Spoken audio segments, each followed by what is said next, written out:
Bismillahirrahmanirrahim. Assalamualaikum warahmatullahi wabarakatuh. Bertemu dengan saya Jahara Waliyah Kuruni di podcast Bina Industri. Nah, kali ini kita kedatangan tamu spesial. Kita kedatangan guru yang ada di SMK Bina Industri, yaitu Pak Kamal. Apa kabar Bapak? Sehat, alhamdulillah, Jahara. Bapak mengajar di jurusan apa, Pak? Ya, Bapak di sini mulai bergabung tahun 2017. Nah, kebetulan waktu itu diamanahkan untuk mengajar di teknik sepeda motor.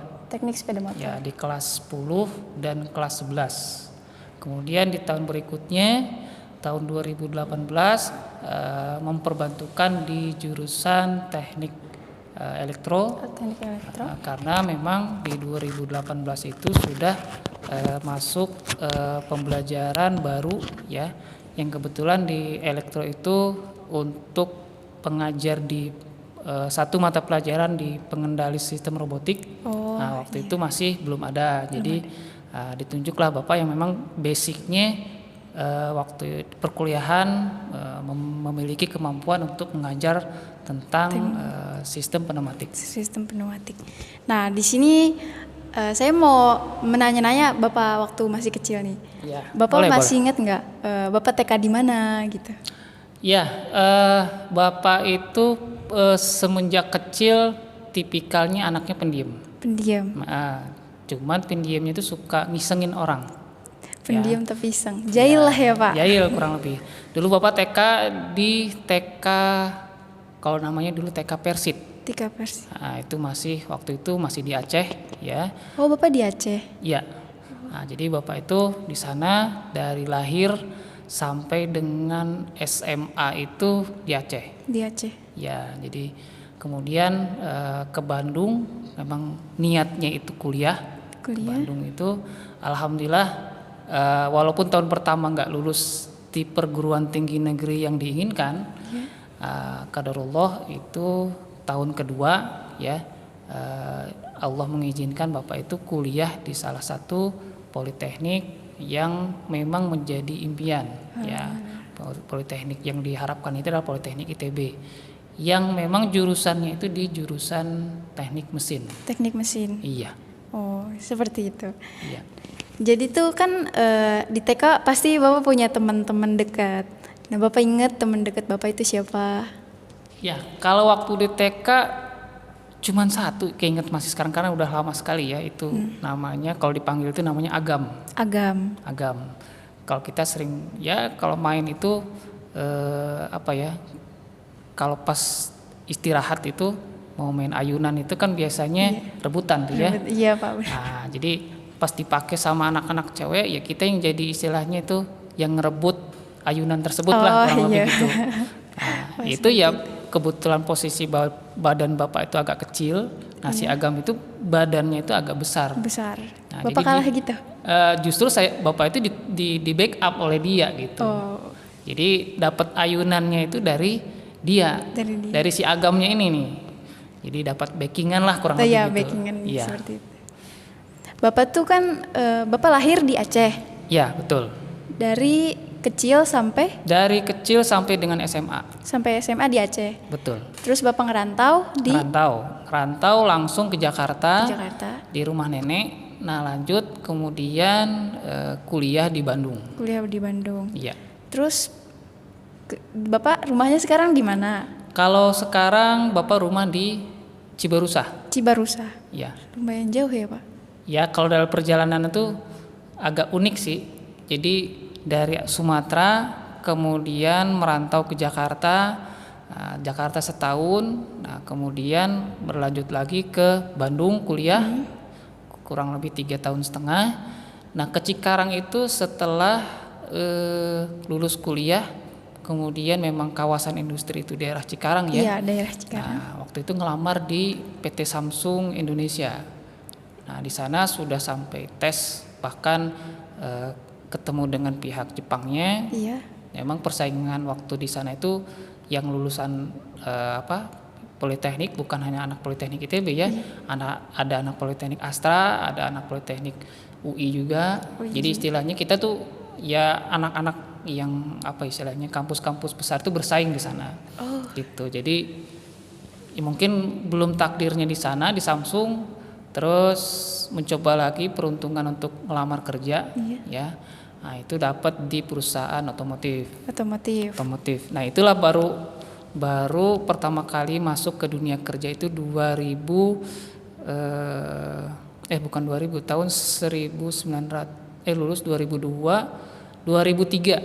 2002, Nah, 2003. 2003 itu mulai bekerja di salah satu perusahaan asing, ya, Asing. di memproduksi sepeda motor matic Oh, daerah mana tuh Pak? di kawasan Egypt, Egypt. Cikarang. Cikarang. Nah, baru kenapa bisa nyampe Cikarang tuh ya awalnya dapat kerjanya di Cikarang.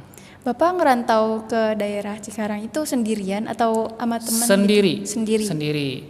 Terus setelah dapat kerja justru teman-teman yang belum bekerja nanya-nanya kan, Iya. ada nggak kerjaan lowongan. Akhirnya pas memang kebetulan perusahaan itu lagi buka unit baru, kan ya butuh tenaga baru, akhirnya di-share lah ke grup teman-teman anak kampus. Ada tuh satu orang yang memang teman akrab ya, Teman akrab. yang kemudian beliau juga ya kita sekosan dulu waktu kuliah, sekosan juga, terus pas kerja sekosan lagi bareng lagi. ya, sampai dengan tahun 2008 lah. 2008. 2008 ya, situ kan ada perubahan di sistem manajemen perusahaan, yang akhirnya ya karyawan itu istilahnya itu diliburkan panjang, atau istilahnya itu perusahaan itu namanya dirumahkan karena ada konflik manajemen lah, kurang lebih begitu. Nah, kembali lagi Kak, Pak. Ya. Kembali lagi ke masa kecil. Ya. Bapak masih inget kejadian yang gak bisa dilupain gitu Pak sampai sekarang itu apa? Ya, kejadian masa kecil yang tidak bisa dilupakan itu adalah berenang di kali. Berenang di kali. Ya. Bareng teman Pak. Ya, bareng teman. Jadi kan memang rumah Bapak itu dulu tuh di Aceh, Komplek Perwira. Komplek Perwira. Perwira karena orang tua ABRI ya. Iya. Jadi kita tinggal itu di Komplek Perwira, itu namanya Asrama Perwira Peniti. Nah, itu di Aceh namanya. Di Aceh. Jadi di depan itu ada namanya kalau disebut tuh sungai ya, yang cabangnya itu dari Kereng Aceh sampai ke cabang ke mana namanya, kantor gubernur lah, kantor gubernur Aceh. Nah di situ pas di depannya itu kalau memang posisi airnya itu tidak pas hujan, itu dia dalam posisi dangkal gitu. Dan itu jernih. Oh. Mancing di situ, terus mandi di situ, jadi seneng aja di situ. Jadi air yang nggak terlalu dalam, pas airnya jernih ya udah kita nyemplung di situ, main udah bareng di situ, kadang main bola di situ juga.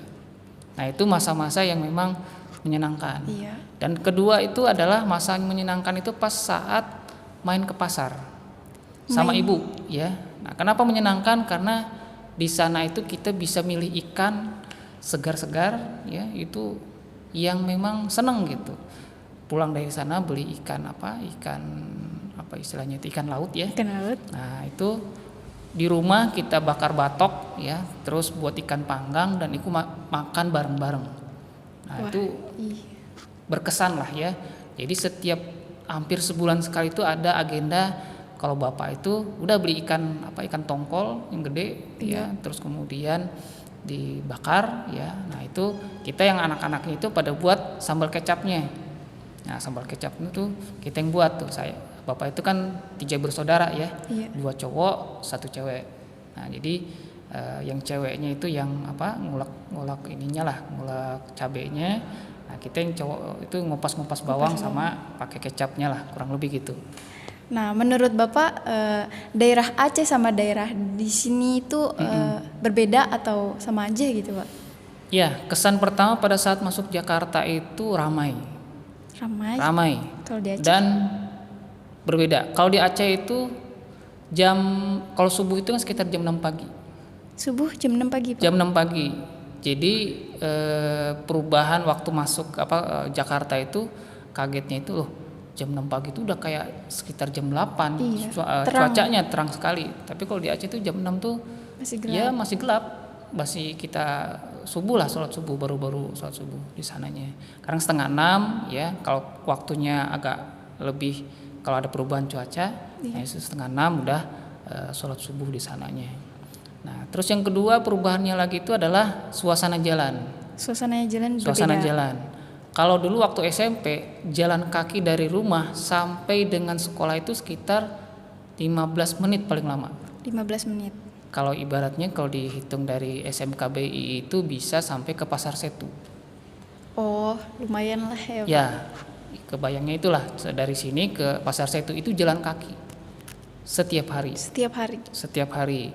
Kadang-kadang kalau memang misalkan kalau orang tua ya bapak atau ibu yang lagi tidak ada menyempatkan ya mengantar gitu. Tapi kalau misalkan lagi sibuk, nah kitanya ya jalan kaki aja. Dan itu seneng gitu. Jalan kaki pagi-pagi itu berangkat, kan masuk ke sekolah itu jam 8 pagi ya. Itu jam setengah 8 itu masih makan nasi goreng sama teh manis. Itu baru jalan tuh jam 8 kurang 10 atau jam 8 kurang 15 tuh udah jalan kaki dari rumah. Itu nyampe Pak sampai sekolah enggak telat gitu? Enggak telat. Jadi memang nyaman aja. Jadi kita jalan tuh kayak hitungan waktu itu sebentar nyampe sekolah itu. Gitu. Terus kalaupun naik kendaraan juga kurang lebih 10 menit itu udah nyampe di sekolah. Itu waktu SMP. Bahkan di SMA itu jaraknya lumayan lebih jauh lagi, ya. Nah, kalau SMA itu memang berangkat ke sekolah memang setiap hari itu diantar bapak ya. Diantar bapak. Pakai motor, dulu tuh namanya motor Astuti. Tahu motor Astuti? Astrea 73. Oh, tahu saya. Nah, Astrea 73. Itu diantar pagi ya. Terus nyampe di SMA itu jam 8 kurang 5 ya, itu udah nyampe ya. Kadang-kadang setengah 8 juga sudah di sekolah. Ya, di sekolah. Dulu SMA itu ada waktu yang masuk yang jam 8, ada masuk waktu yang setengah 8. Ada dibagi. Jadi gitu. ada waktu yang masuknya jam 8, ada waktu yang masuknya setengah 8 gitu. Jadi secara waktu berangkat itu memang tidak khawatir nama istilahnya macet itu enggak ada macet. Tapi kalau di Jakarta, di Bandung berbalik. Mulai kerasa. Ya, istilahnya orang komplain, macet. Itu terasanya itu ya di sini aja. Gitu. Kalau dulu di Aceh ya bebas aja. Mau kemana-kemana itu nggak ada terpikir istilahnya macet di jalan tuh enggak. Nah, itu yang terasa. Yang kedua itu laut, ya. Karena bapak itu paling senang kalau sudah lihat laut. Kenapa tuh Pak? Kok bisa suka laut? Karena dulu dari semenjak kecil tuh sudah senang berenang ya. Nah, jadi suka berenang, terus dari semenjak SD itu ada agenda setiap minggu itu sama orang tua, bapak khususnya itu kita tuh main ke laut. Di daerah rumah bapak itu ada laut atau gimana? Jaraknya sebenarnya lumayan jauh ya, kayak di sini ke Kerawang. Jauh juga. Ya, dari sini ke Kerawang lah jaraknya. Itu bapak jalan atau naik motor? Kadang naik sepeda. Kadang naik motor. Jadi dulu itu kalau misalkan satu keluarga ke laut, bapak sama adik-adik itu naik Vespa. Bapak ngikut dari belakang naik sepeda. Jadi perjalanan juga memang nggak terlalu lama, ya istilahnya nggak macet gitu. Sampai di sana, terus kita ya udah action langsung mandi di laut. Nah itu yang berkesan ya di sana itu, suasana laut itu hampir setiap minggu dirasakan. Nah, kalau di sini kan agak susah. Iya, kalau di sini mah pasti agak susah. Terakhir itu bapak ke laut itu paling waktu nganter anak bapak yang pertama itu ke Ancol. Ancol waktu itu ada kegiatan TK-nya. Nah, itu berangkat ke Ancol acara TK-nya lah. Nah, itu baru merasakan merasakan hawa laut lagi tuh. Sekarang kangen lagi nggak Pak sama laut?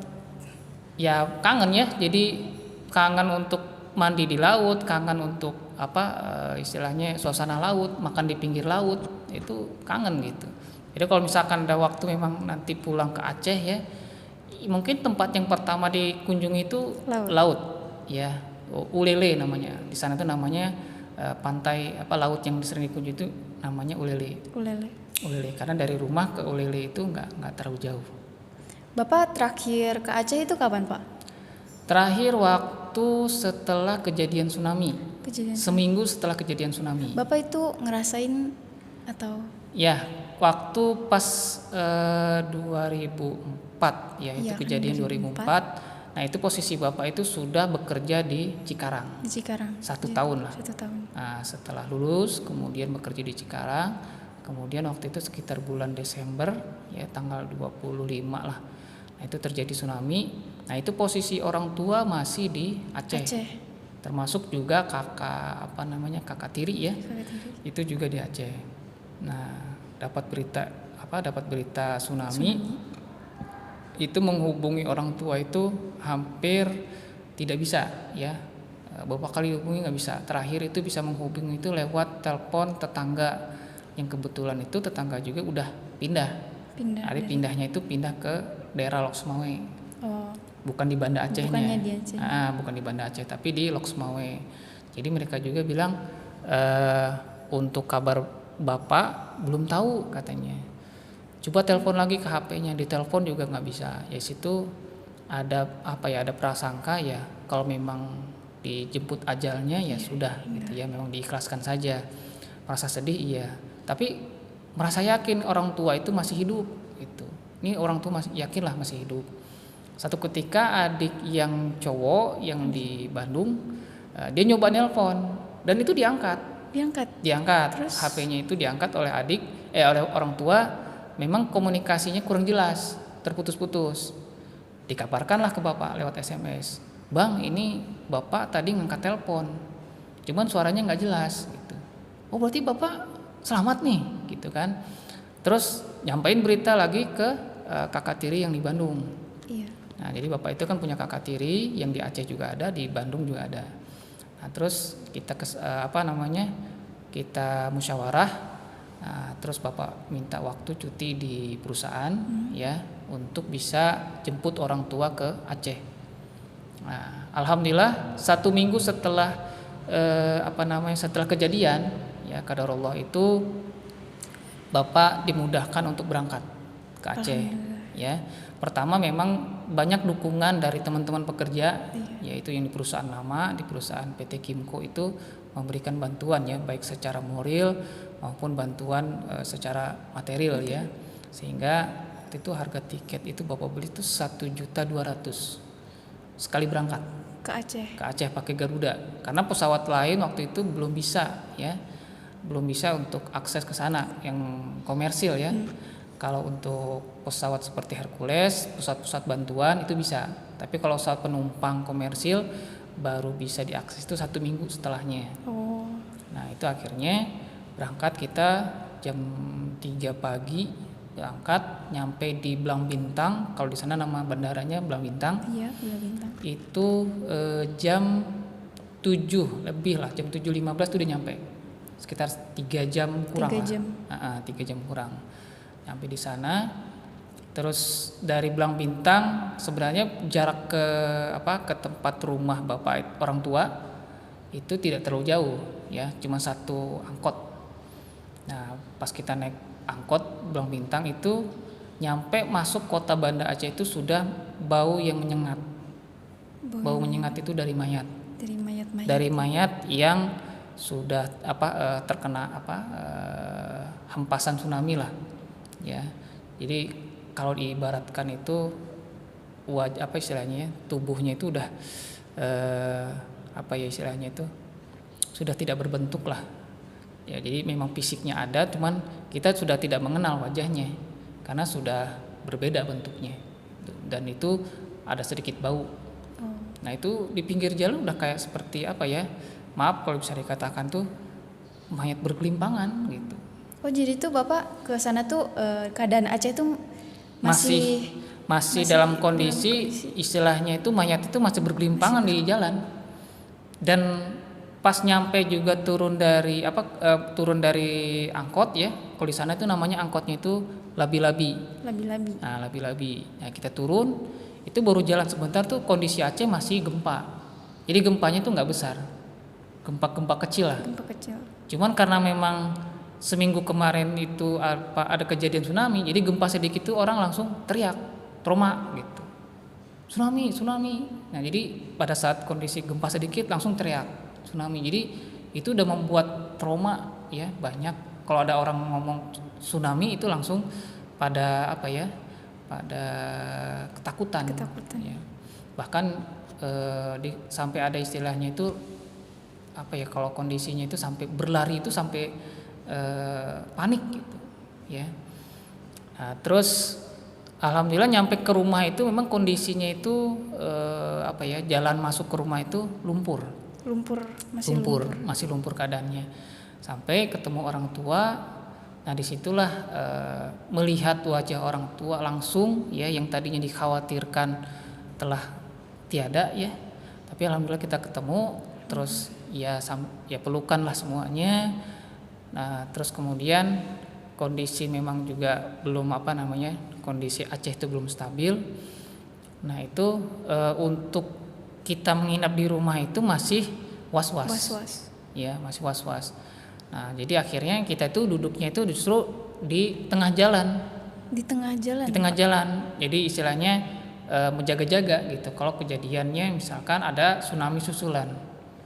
Jadi dikhawatirkan pas gempa itu ada tsunami susulan, kita tuh nggak sempat nyelamatin diri lah. Jadi kekhawatiran itu tuh seperti itu. Nah, terus 3 hari di sana, kemudian ngobrol sama orang tua, terus orang tua bilang kita belum dapat kabar dari si Teteh. Kalau Teteh itu kakak tiri perempuan yang di Aceh ya, manggilnya Teteh. Coba cari kabar di mana ya. Nah, terus kita nyoba itu ke tempat rumahnya Teteh. Itu lokasinya itu memang tidak jauh dari Sungai Kreng Aceh. Kreng Aceh itu sungai besar Aceh. Ya, itu nggak jauh karena suaminya itu kan nelayan. Nelayan. Jadi nggak jauh. Pas kita ke sana itu kondisi rumahnya itu sudah rata. Udah nggak ada bentukan rumah sekali. Gitu. Udah nggak ada lagi rumahnya. Di situ udah orang tua, bapak ya sama ibu udah ya sudah pasrah lah, kalau memang itu takdir Allah ya sudah kita ikhlaskan. Nah, terus sehari setelah kita ke rumah Teteh ya, bapak itu dapat kabar dari orang kampung bahwa Teteh sudah ada di kampung. Loh, kok bisa? Jadi ini gimana ceritanya kok rumahnya di sana, rumahnya hilang, tapi orangnya bisa nyampe kampung gitu. Itu gimana? Karena dari kampung kan ini Banda Aceh itu kota. Nah, terus kampung bapak itu namanya Sibreh. Itu lumayan jauh. Jauh ya. Dari Aceh. Dari itu, tempat banjirnya itu tsunami jauh. Ya, itu ceritanya gimana gitu. Ternyata pas kejadian tsunami ya, itu kan posisi rumah itu kan hancur ya. Nah, itu Teteh itu ditemukan dalam kondisi berlumpur ya, semuanya itu tanpa pakaian. Itu dari dari relawan. Terus kemudian orang-orang kampung juga yang dari Sibreh juga nyari-nyari saudaranya. Pas lagi nyari ditemukanlah Teteh. Nah, Teteh dalam kondisi lemas ya. Nah, situ diselamatkan. Nah, Teteh dibawa ke kampung. Gak lama kemudian ditemukan lagi anaknya itu yang anak kedua, namanya si Taja.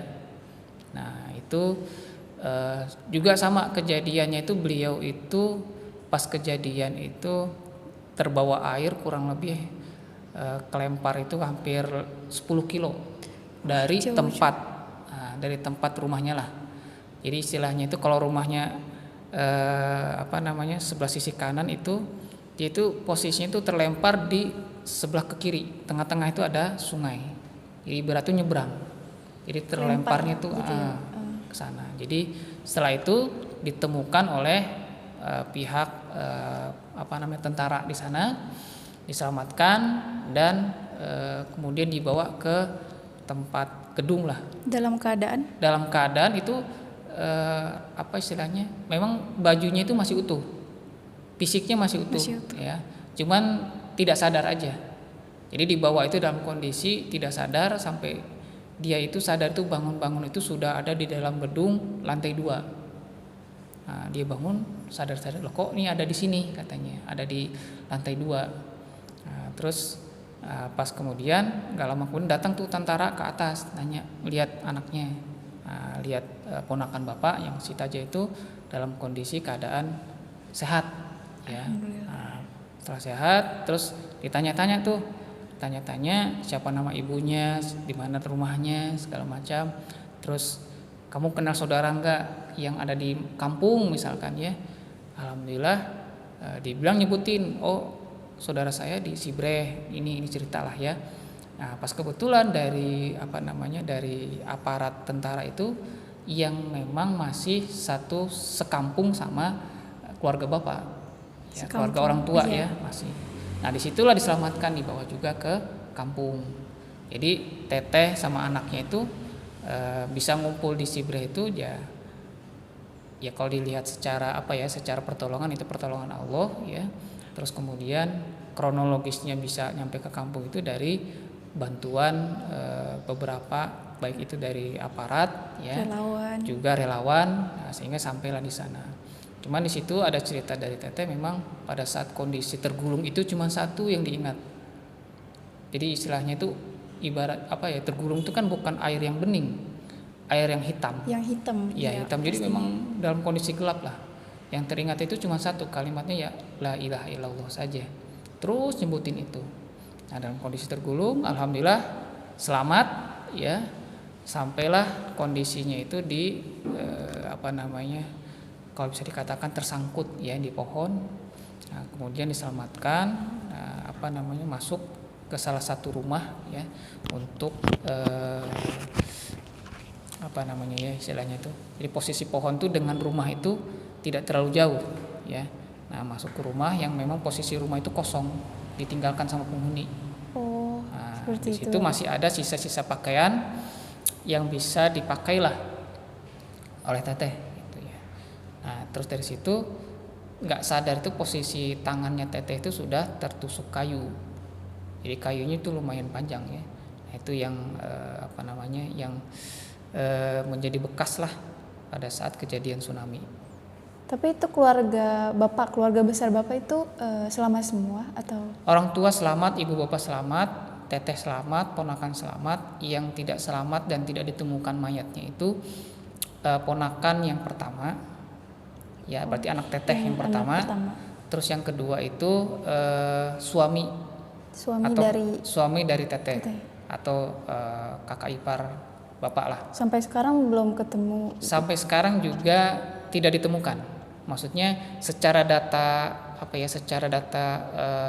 yang wafat, meninggal, ya itu tidak ditemukan, gitu. Jadi hilang saja, gitu. Kalaupun ditemukan memang juga kita sudah tidak bisa melihat fisik wajahnya.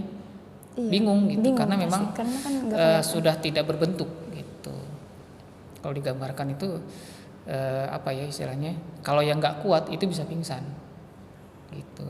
Jadi pas kita nyampe di rumah teteh itu memang mayat itu masih banyak, mayat-mayat anak kecil, orang dewasa, ibu-ibu itu masih banyak semuanya. Dan itu juga dari pihak relawan tuh masih terus aja, ya, membersihkan, ya, aparat TNI itu membersihkan, banyak sekali mayatnya. Tapi kok kan dalam keadaan Banda Aceh itu masih agak ada gempa-gempa itu, ya. Itu kok bapak boleh gitu ke daerah sana, kan masih bahaya gitu pak? Ya, jadi pas kemarin itu kita bisa berangkat itu memang ada kurang lebih maksud lah, kenapa harus berangkat ke Aceh itu ada apa sih, gitu. Kita sampaikan bahwa kita mau jemput orang tua karena kemarin sempat komunikasi orang tua itu selamat, cuman nggak jelas nih, hanya ingin memastikan. Nah, dari situ pihak pihak Garuda itu memberikan kemudahan kita untuk bisa berangkat ke sana. Jadi nggak semua itu ya bisa berangkat, Jadi ada batas batas penerbangan lah. Dan Bapak juga dapat itu 1 minggu setelah kejadian. Kalau kita itu berangkat tuh rencana itu 2 hari setelah kejadian itu udah mau berangkat terbang ke Aceh. Cuman memang belum bisa. Kita nunggu, baru ada kabar Garuda bisa membuka penerbangan komersil itu 1 minggu gitu. Dan itu juga masih masih tanda tanya, bisa berangkat apa enggaknya. Ya udah, kita spekulasi aja, kita datang ke bandara, kita nginep di situ, pas ada informasi bisa berangkat langsung beli tiket. Nah, jadi ya gitulah kondisinya. Hikmah Bapak yang dapat diambil dari kejadian itu apa Pak? Ya, kalau hikmah dari kejadian itu kan, kalau kita melihat sebuah ayat itu kan, inna fi khalqis samawati wal ard waqtilafil laili wan nahar. Jadi tidak ada satupun kejadian itu yang tidak luput dari pengawasan Allah. Bahkan ranting yang patah, daun yang kering itu pun tidak ada luput. Itu semua izin Allah. Nah, dengan kejadian tsunami kemarin itu Bapak melihat ya, kalau dari sisi keluarga Bapak ya, ini ujian. Ya, pertama itu ujian. Jadi kita mensikapinya, kalau memang itu ujian, ya kita harus pertama mengikhlaskan apapun yang telah Allah takdirkan, harus bisa mengikhlaskan walaupun itu berat. Ya. Terus yang kedua adalah introspeksi diri. Introspeksi diri artinya setiap ujian yang Allah berikan berarti kan ada sesuatu yang akan ditingkatkan. Ya. Dengan tingkatnya diri kita, tentu tertingkatnya ketakwaan kita kepada Allah. Nah, dari situ kemudian melihat pertolongan Allah. Salah satunya adalah dari keluarga Teteh tadi ya, yang istilahnya kalau lihat fisik rumah sudah hancur, terus mayat tidak ditemukan, nggak ada berita kabar, tiba-tiba Teteh diselamatkan, kemudian ponakan juga diselamatkan. Nah, ini kan kalau bisa dikatakan pertolongan Allah, inilah pertolongan Allah. Terus kemudian juga orang tua.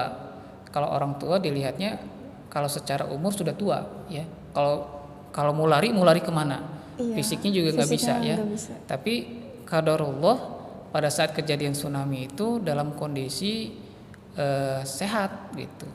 Sehat, tidak terkena imbas tsunami, walaupun rumah itu sempat masuk air, tapi tidak sampai terbawa air lah.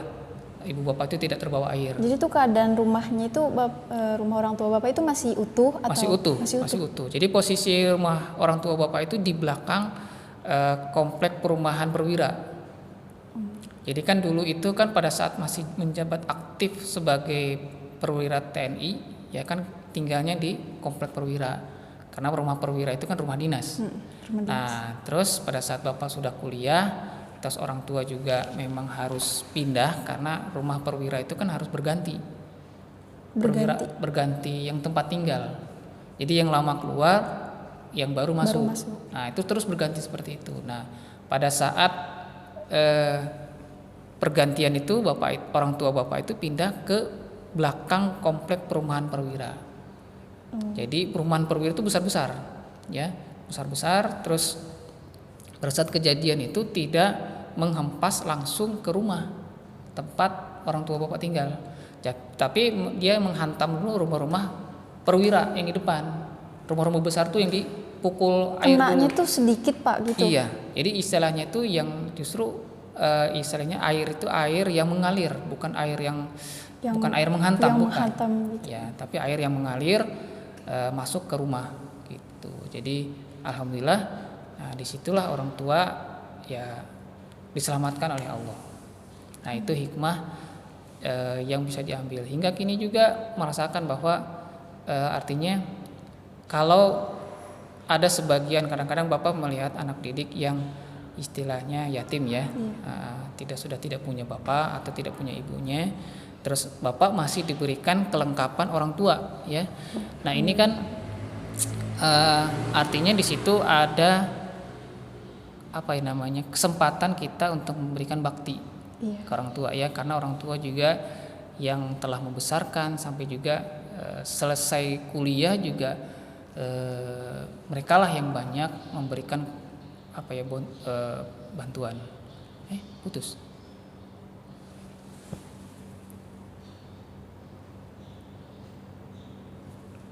Ini masih berjalan tapi Pak, tadi Oke. potong aja. Dah. Iya. Nah, jadi dari situlah Bapak merasakan ibu Bapak yang masih sehat sampai dengan hari ini yang tinggal di Jakarta, tempat kita memberikan balasan lah ya kepada mereka yang sudah banyak sekali memberikan Bapak ini istilahnya merawat ya dari semenjak bayi, anak-anak, SMA bahkan sampai kuliah juga mereka yang banyak sekali membantu. Banyak, iya. Kadang-kadang pas di kelas ya Bapak suka cerita, jadi Bapak ini sarjananya bukan sarjana murni. Lalu apa Pak sarjananya? Bapak ini sarjananya sarjana risol. Apa itu Pak? Sarjana risol maksudnya apa Pak? Jadi Bapak kuliah itu dari uang jualan risol. Oh, Ya, jadi semenjak SMA ya, itu sebenarnya kalau bisnis usaha risol itu di keluarga Bapak itu sudah sejak Bapak waktu SD. waktu Jadi SD. SD ya. Jadi kenapa ada usaha risol, kue risol ya yang dibangun oleh ibu ya, orang tua Bapak itu sebenarnya untuk menopang ekonomi keluarga. Gitu, menopang keluarga yang memang menghidupi pertama keluarga yang di Aceh, kedua keluarga yang di Jakarta ya. Karena nenek waktu itu di Jakarta itu ditinggal suami lah almarhum ya. Jadi gaji dari orang tua Bapak itu dibagi dua. Kadang-kadang semua dikirim ke Jakarta. Nah, jadi kita makan dari mana? Dari usaha jualan kue risol. Yang untungnya mungkin seperak 2 perak ya. Tapi alhamdulillah justru di situ berkahnya ya. Berkah dari harta yang halal itu bisa menghantar 3 anaknya itu menjadi sarjana semua. Iya. Nah, itu Bapak juga kadang subhanallah ya, melihat perjalanan perkuliahan gitu ya. Yang istilahnya dari recehan saya bisa selesai.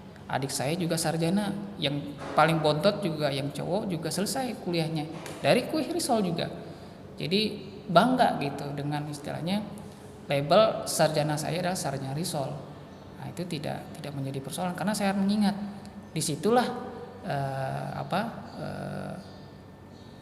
bagaimana perjuangan orang tua ya itu bisa sampai menghantarkan anak-anaknya mencapai pendidikan yang diharapkan. Nah, itu. Jadi itu yang disebut sarjana risol ya. Sarjana risol. Kembali lagi nih ya Pak. Tadi gimana? kan masalah perjalanan hidup Bapak. Iya. Sekarang saya mau nanya. Tadi TK tuh udah saya tanyain. Sekarang SD iya. nih Pak. SD, oke. Zaman SD ya kalau Bapak itu di zaman SD tidak terlalu menonjol, artinya anak yang biasa-biasa saja ya. Bahkan hafalan perkalian itu baru bisa itu di kelas 4 SD. 4 SD. Itu perkalian 1 sampai 5. Baru bisa ya. Perkalian 6 ke atas sudah nggak bisa. Belum Ya. bisa. Belum bisa. Udah kali diulang-ulang juga belum ingat aja. Ya. Terus sampai dengan kelas 6 SD itu baru bisa menghafal perkalian sampai perkalian 9. Sama 10 itu juga sampai perkalian 10 itu nggak lengkap ya. Karena perkalian 8 9 itu sering ketuker. Oh. Nah, itu ya istilahnya kalau diibaratkan itu tidak terlalu pinter. Ya biasa-biasa saja ya. Terus keseharian senangnya main kelereng. Main kelereng. Iya. Kelereng ya. Pulang sekolah terus permainannya ambil kelereng, main ya. Ya itu aja kerjaannya. Bapak ngikut kegiatan yang ada di SD gitu atau Bapak? Kalau dulu Bapak SD itu kan SD negeri ya. Jadi memang fasilitas kalau bisa dikatakan fasilitas pendidikan di sana itu belum 100% memadai. Jadinya kalau pembelajaran itu memang terbatas. Nah, terbatas, terus banyaknya justru jam-jam kosong nih. Nah, jam-jam kosong itu biasanya kita ya tadi kalau ada anak-anak yang provokasi, bolos, udah kabur Semua. kabur ya, kabur apa ke warung, apa pulang ke rumah, pokoknya kabur aja. Nanti pulang datang lagi habis zuhur, datang lagi ke sekolah. Itu nggak ketahuan guru Pak? Ya kadang ketahuan, kadang juga enggak. Pas lagi ketahuan ya tadi resikonya disetrap Ya, Diserap itu apa Pak? Setrap itu kita suruh berdiri di depan, terus kemudian megang kuping gitu ya, sambil bersilang gini kan, kakinya satu gitu. Nah, terus kadang-kadang di setrap juga ada hukuman-hukuman lain lah, misalkan suruh hafalkan Pancasila oleh gurunya sama. Ya kurang lebih kondisinya seperti itu waktu masa-masa SD. Yang paling berkesan itu di SD itu adalah istilahnya apa ya? Masa bermainnya itu banyak. Iya, SD Masa bermainnya itu banyak ya. Dari main kelereng, main engklek, main lompat tali, terus berenang di kali, itu masa bermain itu banyak. Nah, itu masa-masa SD yang berkesan. Guru favorit Bapak di SD siapa Pak? Masih ingat? Siapa dulu ya waktu SD itu? Mungkin yang masih ingat itu waktu wali kelas yang kelas 6 kali ya. Wali kelas 6 itu namanya Bu Absah. Kalau tidak salah itu namanya Bu Absah. Beliau itu agak kalau misalkan kalau anak-anak bilang itu sedikit tegas ya. Kadang-kadang cerewet. Tapi dari cerewetnya itu dia punya kasih sayang ke anak-anak itu. Jadi kasih sayang itu dalam bentuk memperhatikan bila mana tugasnya belum selesai atau PR-nya belum selesai dibantu.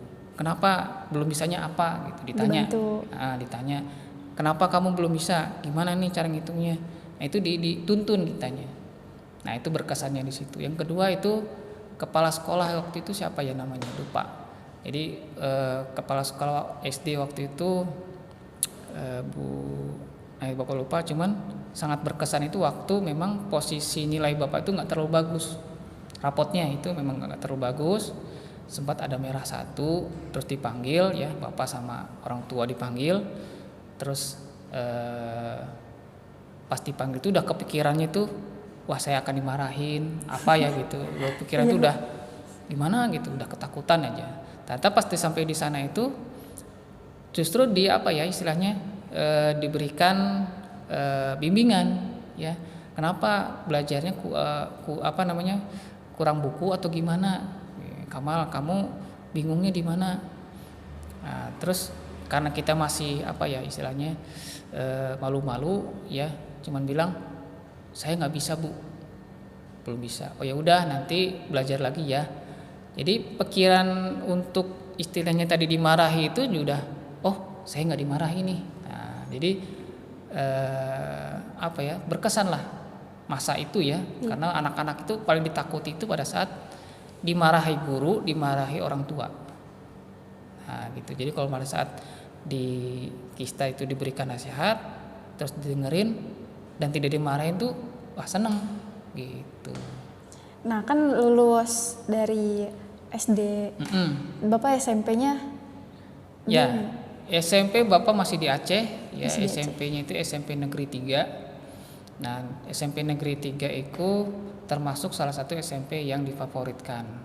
Jadi ada SMP 1 ya, SMP 3. Itu sering bersaing lah ya. Awalnya juga tidak terpikir akan bisa masuk di situ. Cuman orang tua melihatnya karena dulu SD-nya itu berdampingan dengan SMP ya, terus mencoba untuk mendaftarkan Bapak di sana di SMP Negeri 3. Tapi sebelum Bapak masuk SMP itu nih ya Pak, ada kepikiran di mana gitu sekolah lain? Enggak. Ikut orang tua aja. Jadi memang waktu itu kan SMP yang istilahnya SMP terdekat itu ada 2 ya. Kalau nggak salah itu kalau MAN apa MTSN ya kalau SMP? MTS ya, MTSN lah. Nah itu antara 2, MTSN masuknya atau Bapak itu masuk SMP Negeri 3. Tapi dari orang tua khususnya Bapak akhirnya mengarahkan, yaudah kamu masuk SMP Negeri 3. Nah di situ alhamdulillah bisa masuk. Pada saat masuk disampaikanlah ya bahwa ternyata SMP Negeri 3 itu termasuk yang difavoritkan oleh sekolah-sekolah ya, sekolah-sekolah di Banda Aceh selain setelah SMP Negeri 1. Nah terus ya merasa berarti saya harus lebih rajin lagi nih belajarnya ya, membedakan pola belajar waktu SD. Iya. Nah itu. Jadi tuh kan Bapak masuk SMP. Iya. Itu kan suruh orang tua itu disuruh orang tua lah gitu Iya, ya. betul. Itu ada barengan teman Bapak dari SD gitu? Yang dari SD ada, ya, cuman kita nggak sekelas. Nggak sekelas, Nggak beda sekelas. kelas. Nah, di waktu SMP itu Bapak paling menonjol itu di pelajaran bahasa Inggris. Bahasa Inggris. Nah, bahasa Inggris. Karena waktu Bapak itu di Aceh itu mulai belajar bahasa Inggris itu di kelas 5 SD. Jadi orang di kelas 5 SD itu orang-orang anak-anak itu belum dapat pelajaran bahasa Inggris, Bapak itu udah kursus. Dimasukkan oleh Bapak orang tua untuk kursus bahasa Inggris sejak kelas 5 SD. Jadi Bapak sama adik yang cewek itu berbarengan. Ya. Mulai dari basic sampai dengan kelas intermediate. Nah, itu ngikutin terus. Jadi pas masuk SMP itu udah paham itu bahasa Inggris. Dasar-dasar bahasa Inggris itu saya udah tahu ini, udah tahu lah cara-cara menjawabnya, cara-cara menyelesaikannya gitu. Jadi paling menonjol tuh di situ, sehingga pada saat masuk pelajaran bahasa Inggris tuh sangat difavoritkan. Nah, sangat senang sama pelajaran itu ya, Pak. Senang sama bahasa Inggris. Karena kita tahu yang kedua itu pelajaran biologi. Dulu di SMP senang. ada biologi, Pak. Ya, ada biologi, pelajaran biologi itu yang bukan biologi, mungkin IPA ya. Masih iya, IPA dulu. Masih IPA. Nah, pembelajaran IPA itu disukai karena bercerita tentang istilahnya tentang alam gitu. Iya. Karena kan waktu masa kecil SD itu senangnya ya berkecimpung dengan alam. Jadi pada masuk SMP disampaikan tentang pelajaran IPA, seneng gitu dengan guru IPA, guru bahasa Inggris. Nah, terus yang agak kurang respect itu atau kurang senang itu di guru matematika. Kenapa tuh, Pak? Bukan di pelajarannya, tapi dari sisi gurunya. Kenapa, Pak? Pertama, jutek. Jutek. Masuk kelas itu udah jutek. Maksudnya itu senyumnya kurang, ya. Jadi kalau ngajar itu terkesannya galak.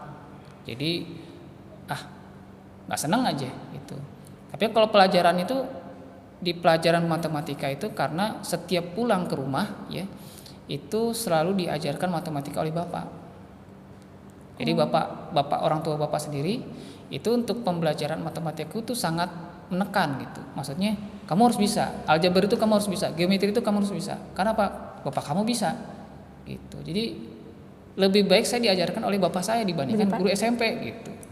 Nah, jadi pada saat ada PR atau apa nanya ke bapak bukan ke guru. Karena kalau guru tuh udah kalau bahasa anak dulu tuh galak, males gitu ya. Kalau anak sekarang nggak mood ke guru ini gitu ya. Jadi ya karena itu. Alhamdulillah justru banyak tahunya cara menyelesaikan persoalan-persoalan rumus aljabar, terus geometri, garis lurus segala macam itu dari orang tua sendiri. Gitu. Emang dari guru MTK itu cara mengajarnya gitu, Pak, itu kurang atau emang gurunya aja jutek gitu, Pak? Pertama sikapnya udah nggak enak melihatnya. Terus yang kedua cara ngajarnya itu beda dengan cara ngajar orang tua bapak sendiri. Nah waktu itu sempat istilahnya adu argumen juga ya. Jadi si guru itu mengajarkan misalkan persamaan aljabar, persamaan kuadrat seperti ini. Terus bapak nulis aja tuh di buku ya. Terus nanya ke orang tua. Justru orang tua bapak sendiri bilang, ini gimana caranya, gimana menalarnya, anak-anak pasti bingung ini, gitu kan. Coba kamu coba nyelesain soal-soal yang ini dengan cara bapak. Tulis di buku yang lain, tulis. Terus buku yang bapak tulis dengan cara metode orang tua, itu dikasih ke guru matematika, disalahkan. Disalahkan, Pak. Bahkan nilainya kok disalahin, tapi jawabannya benar.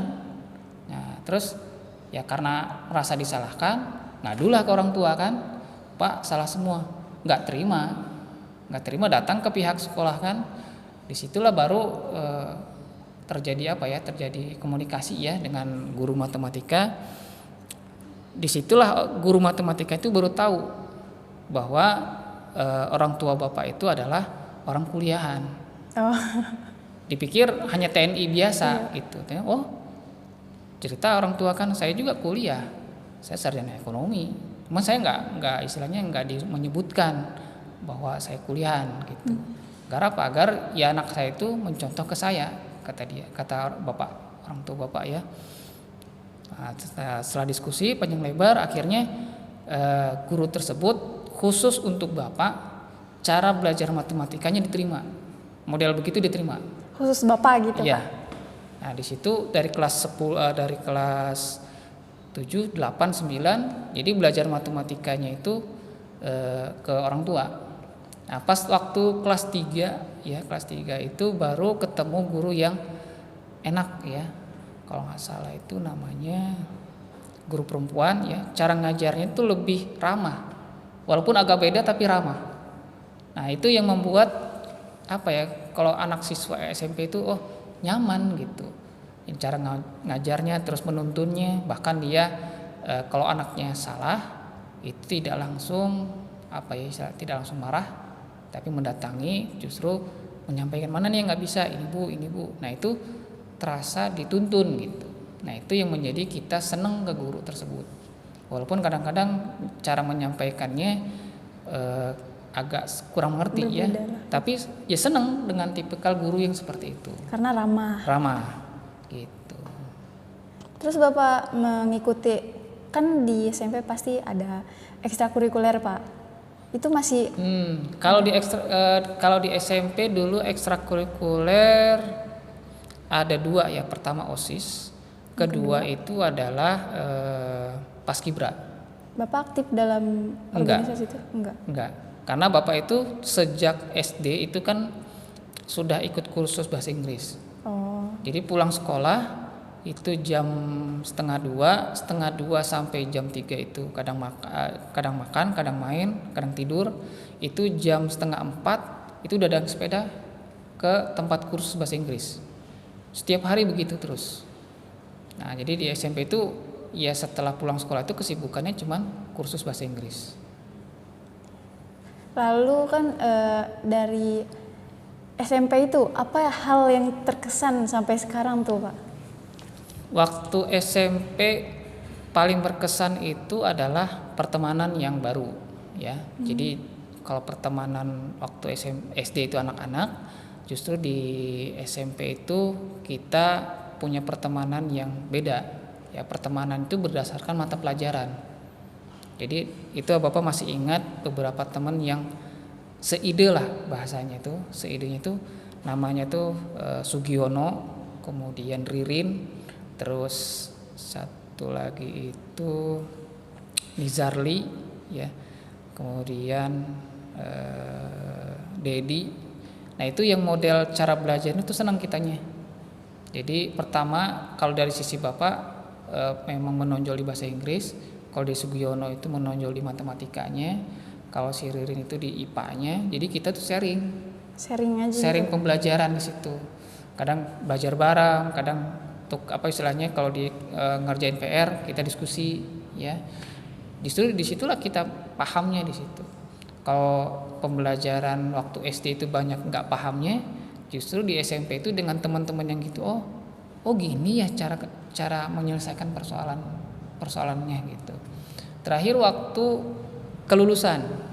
Nah, di kelulusan itu memang kan kita masih ujiannya itu ujian nasional ya. Jadi istilahnya itu udah punya ketakutan bakalan nggak lulus gitu ya. Alhamdulillah dengan cara pola belajar yang bareng-bareng ya, itu bisa memberikan dampak positif. Cara kita menyelesaikan soal-soal saat di ujian. Nah itu. Menurut Bapak tuh waktu SMP tuh ya Pak, ranking tuh penting nggak menurut Bapak? Kalau pengen ranking sih pengen, minimal Bapak itu pengennya masuk 10 besar, tapi nggak pernah masuk. Soalnya paling tinggi itu ada di 13, 14, bahkan pernah ada di kalau satu kelas itu kan ada, kalau dulu itu sekitar hampir 38 siswa satu kelas. Nah itu Bapak ada di 10 besar terakhir ya, masuk di 30 lah gitu. Jadi karena ada beberapa mata pelajaran seperti misalkan sejarah, bahasa Indonesia yang nilainya memang tidak menonjol dibandingkan bahasa Inggris, agama, kemudian IPA ya, itu menonjol lebih tinggi itu. Justru mata pelajaran seperti IPS itu ya ada di mata pelajaran geografi. Ya dulu tuh ada geografi, dan sejarah juga mulai menonjol itu pas saat SMA. Karena yang mengajarnya juga punya wawasan pengajaran tentang pelajaran sejarah, geografi itu enak nyeritainnya gitu. Dan itu pada saat diceritain tuh langsung apa ya, seperti terekam. Oh begini, jadi kita itu membayangkannya itu dapat gitu. Di SMA itu Pak? Di SMA waktu kelas 10. SMA Bapak di mana itu? SMA Negeri 3 Banda Aceh.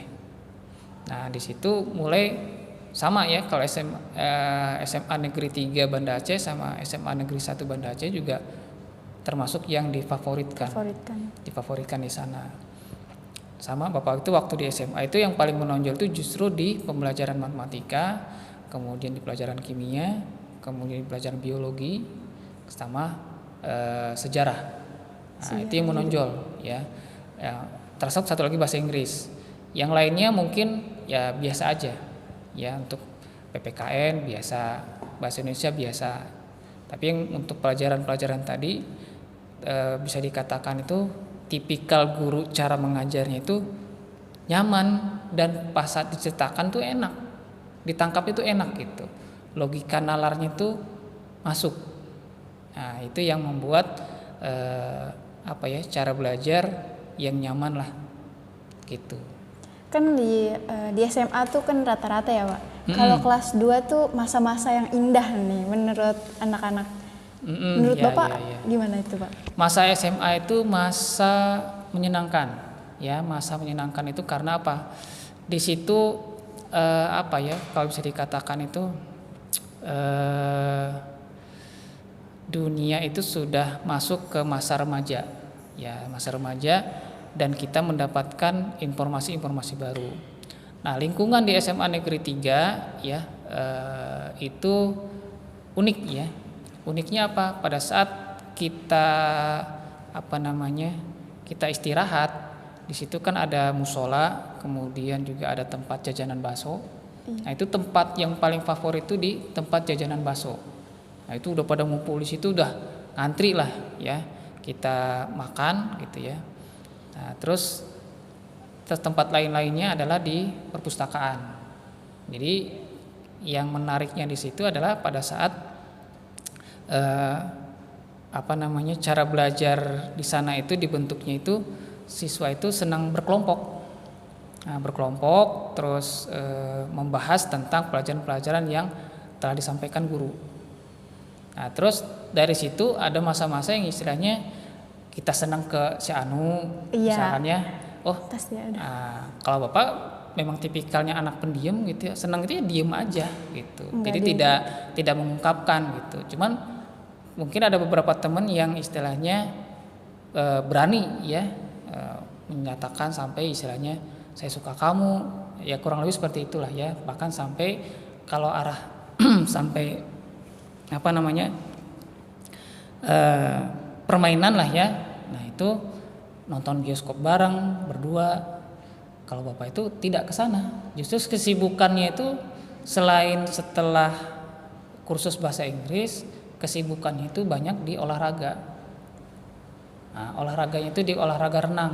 Itu Bapak mengikuti ekstrakurikuler atau emang? Itu masuknya renang itu bisa dikatakan seperti klub, masuk klub. Jadi orang tua Bapak itu kan ABRI ya, jadi punya harapan tuh anaknya itu bisa berenang. Nah, bukan berenang kali, bukan, tapi memang berenang bener gitu. Nah, sampai dimasukkanlah ke klub renang. Nah, semenjak dari SMA kelas 1 ya sampai dengan SMA kelas 3 itu terus aktivitasnya itu di renang. Jadi untuk aktivitas istilahnya di luar kayak nonton bioskop atau jalan-jalan jajan kemana-mana itu bisa dikatakan tidak bisa dilakukan karena udah sibuk di renang. Pulang renang itu udah sibuk bantu orang tua untuk yang nyiapin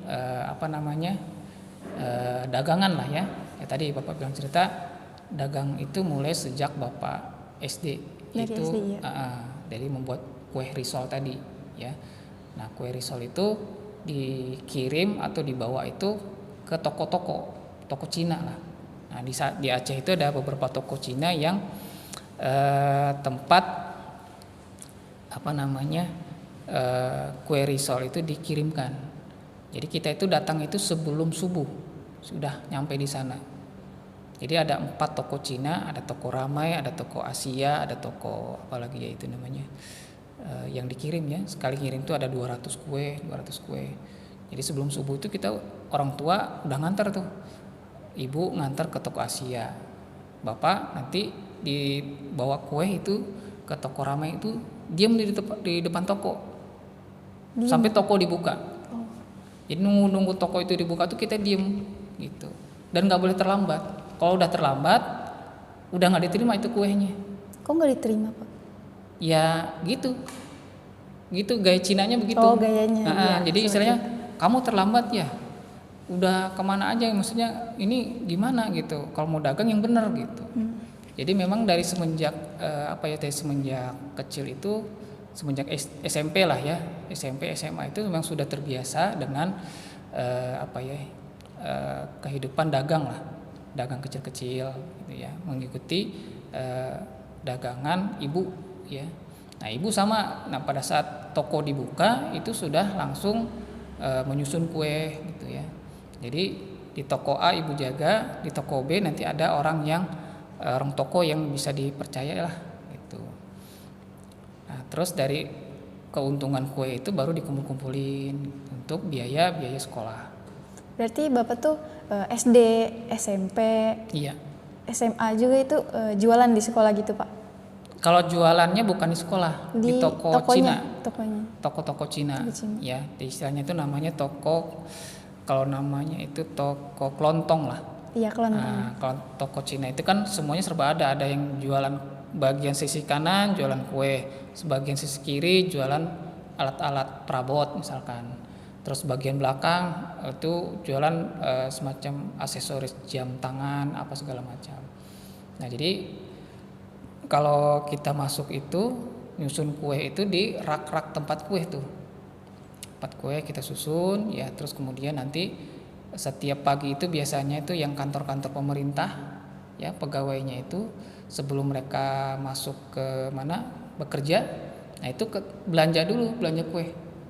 Nah, apa belanja kue donat, apa kue risol, dan alhamdulillah itu dilihat secara secara jualan ya, risol dari ibu bapak itu banyak yang menyukai. Pertama memang harganya tidak terlalu mahal, terus kemudian rasanya juga memang enak gitu, renyah gitulah.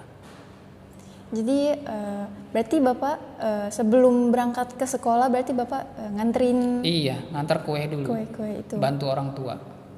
Jadi di masa SMA itu menurut Bapak seru atau enggak, Pak? Kalau sekarang kan ingat seru. Tapi pada saat dijalankan waktu dulu ada ada rasa iri dengan anak-anak yang lain. Kenapa iri, Pak? Jadi anak lain itu kan kalau berangkat SMA itu mungkin dia bisa pakai motor ya, atau bisa diantar orang tua pakai istilahnya pakai kendaraan mobilnya, enak gitu ya. Tapi kita pagi-pagi itu udah sibuk menggoreng itu jam 3 jam 4 itu udah ibu sama bapak tuh udah sibuk goreng panas-panasan ya. Pas ngejalaninnya agak sedikit kecewa gitu. Tapi pas diingat ke sini, ya Allah, ternyata itulah cara Allah mengajarkan kehidupan gitu ya. Nah, kehidupan bagi pribadi Bapak ya, termasuk adik-adik Bapak juga merasakan bahwa oh iya ya, ternyata masa itu tuh masa yang sebenarnya cara yang baik dalam mendidik anak untuk bisa mandiri lah gitu. Dan dirasakan tuh pada saat lulus, oh saya bisa kuliah, saya bisa sekolah, saya bisa dapat pekerjaan.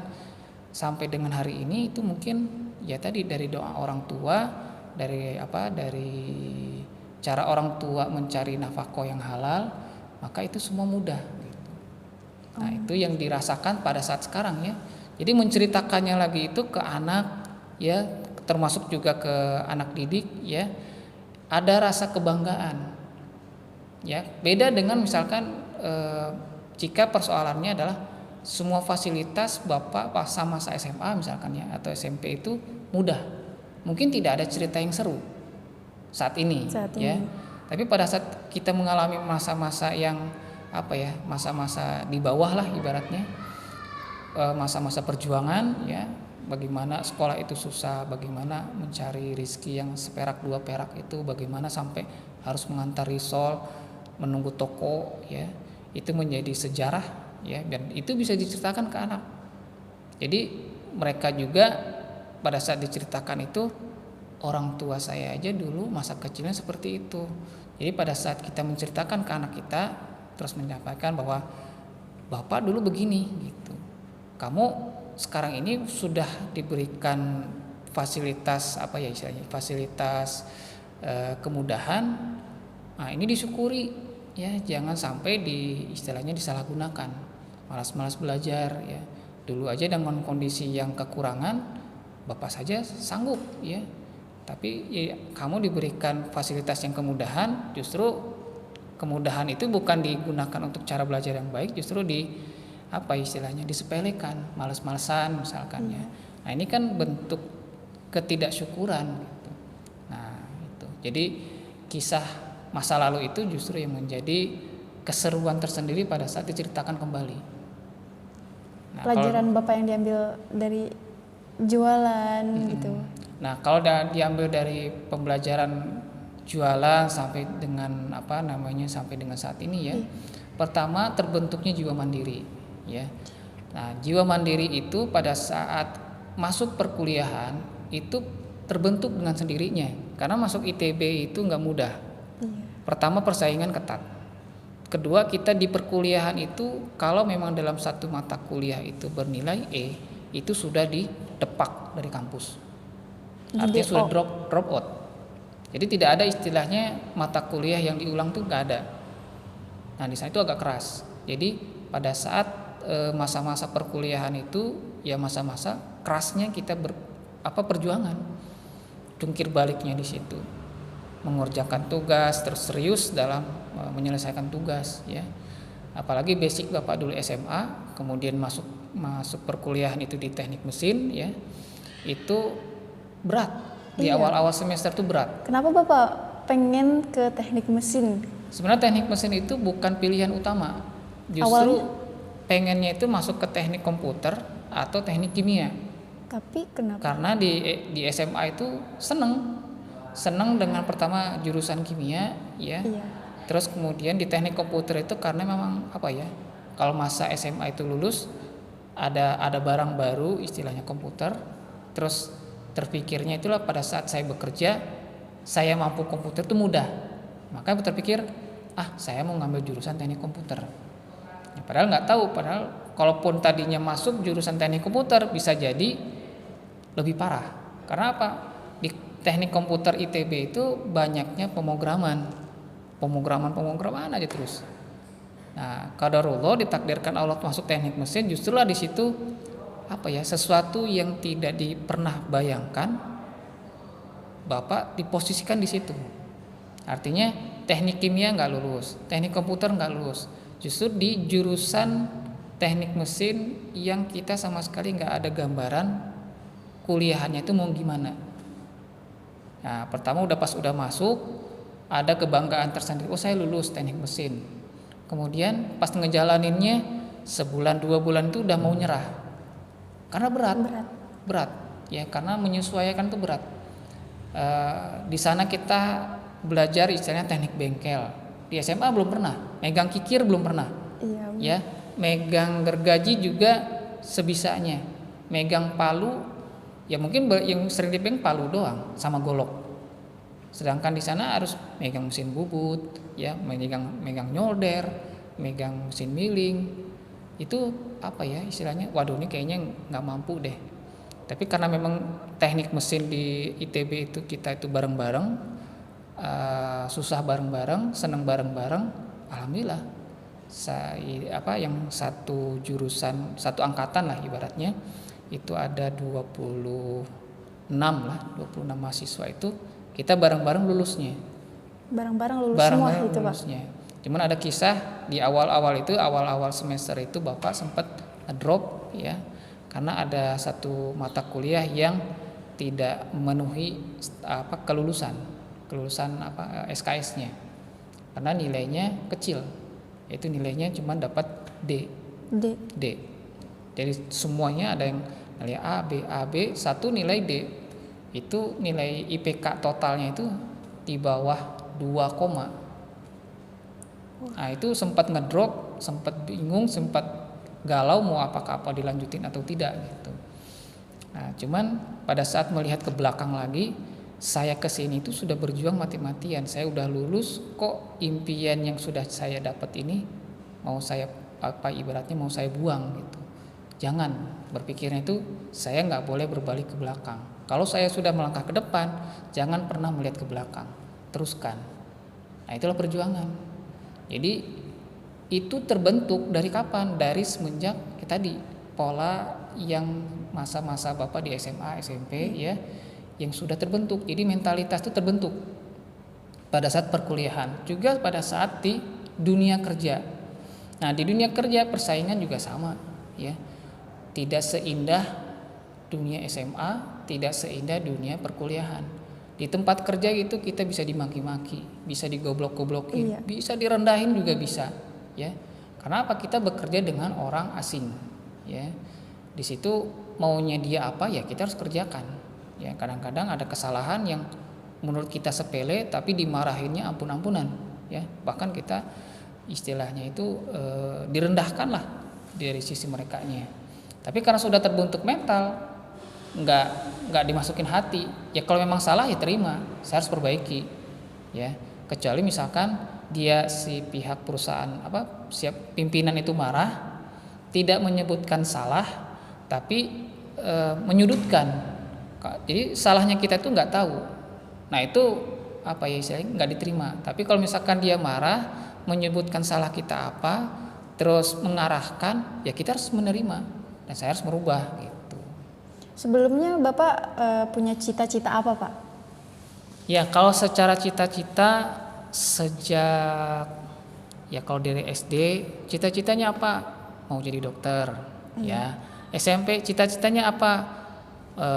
Mau jadi ABRI karena ikutin Bapak. Terus SMA cita-citanya apa? Nah itu berbeda tuh, mau kuliah. Nah setelah kuliah mau apa? Mau jadi arsitek.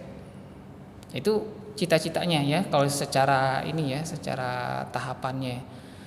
Nah itu sempat terpikir dulu waktu dengan orang tua itu diskusi ya, waktu masuk kuliahan itu sempat meminta lah mau masuk di jurusan arsitek ya, seni ya, di seni arsitektur lah.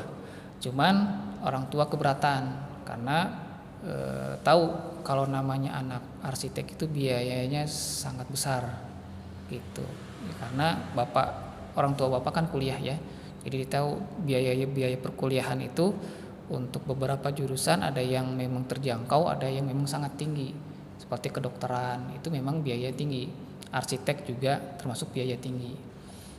Nah terus kalaupun mau diarahkan bapak itu orang tua bapak mengarahkan udah kamu masuk teknik sipil ya, cuman di situ bapak nggak kurang sreg dengan teknik sipil, mendingan teknik mesin aja. Nah teknik mesin itu sebenarnya mulai terinspirasi itu dari salah satu film sinetron dulu itu namanya Sidul.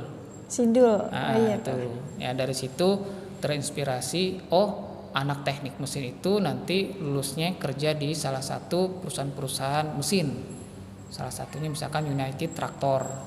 Nah itu kan terlihat nanti kalau udah insinyur pekerjaannya dimasuk perkantoran, kemudian kita mengurus bagian gambar segala macam ya, sampai dengan teknik-teknik dalam mengerjakan urusan mesin-mesin lah.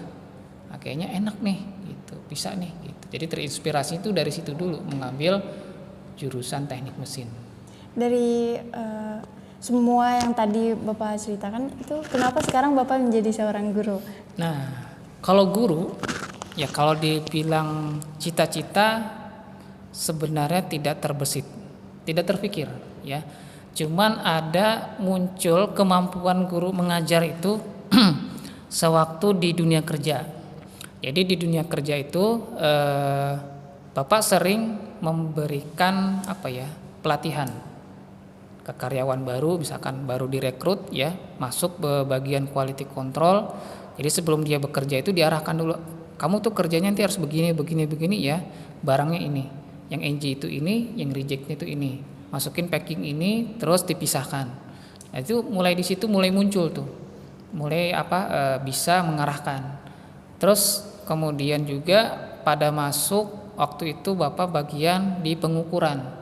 Istilahnya itu di bagian manufaktur itu ada namanya divisi pengukuran ya. Nah di situ Bapak dipercaya untuk megang alat khususnya untuk mengukur rangka motor yang sudah diproses pengelasan. Nah itu kan rangka motor kurang lebih besar ya. Nah itu kita masuk ruangan, kemudian di ruangan itu akan diukur jarak-jaraknya semuanya sesuai enggak hasil produksinya yang nantinya akan masuk ke line produksi. Nah, terus dari situ juga dari proses pengukuran anak quality control itu perlu dibimbing dalam proses bagaimana cara membaca alat ukur, melatih lagi, mengajar lagi. Nah di situ muncul lagi, oh kayaknya dunia mengajar ini enak ya gitu, terpikirlah gitu. Nah pada setelah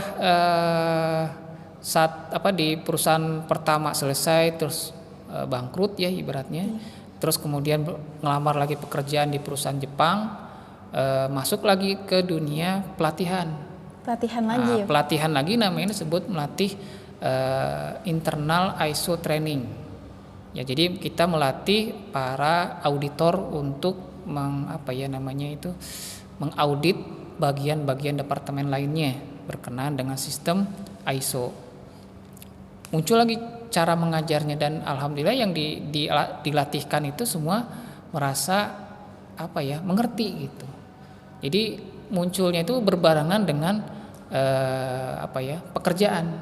Jadi memilih untuk menjadi seorang guru gitu Pak? Awalnya tidak berpikir untuk mengguru, cuma terbesitnya itu saya itu mengajar ternyata bisa.